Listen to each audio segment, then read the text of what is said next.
Bonjour, donc on se trouve ici à la COP24 pour le quatrième petit point de décryptage des enjeux des négociations ici à Katowice. On va parler aujourd'hui de la finance dite climat, qui est un enjeu central majeur dans le cadre des négociations, pour évidemment des raisons logiques de soutien aux pays dits en développement. Alors là on se trouve aujourd'hui, juste pour que vous participiez avec nous à cette ambiance, on se trouve ici en début de journée. Vous avez ici le pavillon du Fonds vert pour le climat, qui est un des instruments majeurs désormais de la finance climat. On a le pavillon de nos amis du Sénégal.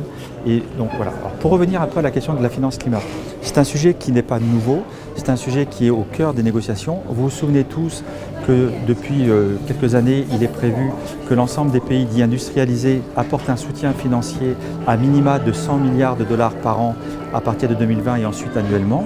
Et ces fonds devront être dédiés en partie pour l'adaptation et en partie pour l'atténuation. Alors, au-delà de ça, il y a d'autres mécanismes d'accompagnement, en l'occurrence le fonds d'adaptation. Alors pour ceux qui ne le connaissent pas, le fonds d'adaptation était un fonds qui a été mis en place dans le cadre des précédents outils de financement d'accompagnement, en l'occurrence tout ce qui était mis autour du protocole de Kyoto.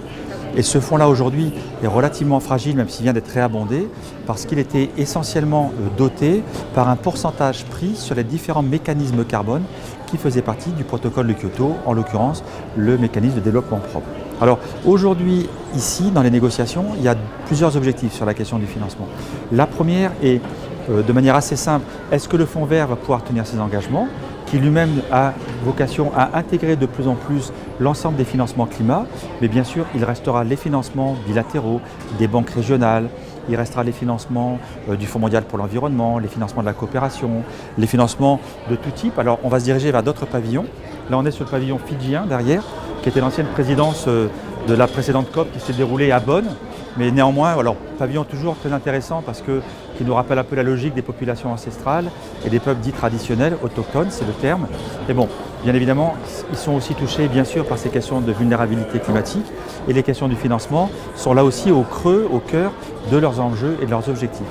Donc, pour revenir à la question du financement, je citais l'exemple du fonds d'adaptation, mais il n'y a pas que cela, il y a d'autres outils, le Fonds mondial pour l'environnement ou autre. Sachant que les modalités, les mécanismes de mise en œuvre font l'objet d'une négociation. Et deuxième point, c'est la question du volume des financements qui est évidemment à l'ordre du jour. Pour la question du volume, il y a une préoccupation majeure, c'est qu'aujourd'hui, la plupart des négociations font que les montants ne sont pas au bon niveau. Ça veut dire qu'on est dans une phase de redotation budgétaire du Fonds vert pour le climat. Et aujourd'hui, si on fait le total de ce qui est disponible et ce qui est mis sur la table, eh bien, on n'est pas du tout dans la logique des 100 milliards.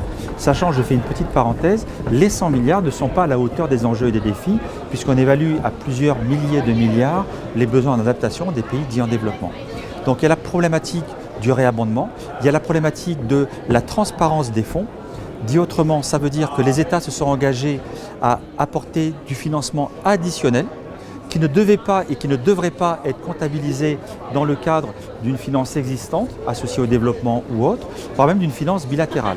Ce financement, pour autant, s'accompagne souvent d'une contrepartie des pays qui peut venir de différents pays en développement, programmes et projets de coopération ou autres, mais aussi qui peuvent venir finalement des dotations budgétaires des pays.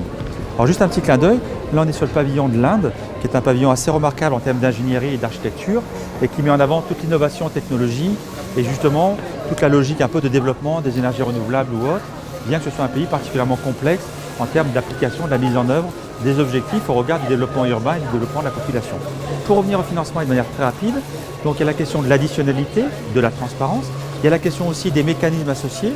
Vous entendez tous parler aujourd'hui de la question de la tarification du carbone, des outils de marché, des nouveaux mécanismes qui devraient faire qu'on associe argent public, argent national, argent international pour accompagner les besoins, sachant que, pour conclure sur ce sujet, au-delà des problématiques et qui sont des points de crispation dans les négociations, il y a aussi la question de comment on va financer l'adaptation, qui, je le rappelle, est difficilement mesurable, même s'il y a des co-bénéfices en termes de réduction des émissions, parce qu'aujourd'hui, la plupart de ces financements, même s'il y a des spécificités dans certains mécanismes, se concentrent sur la réduction des émissions.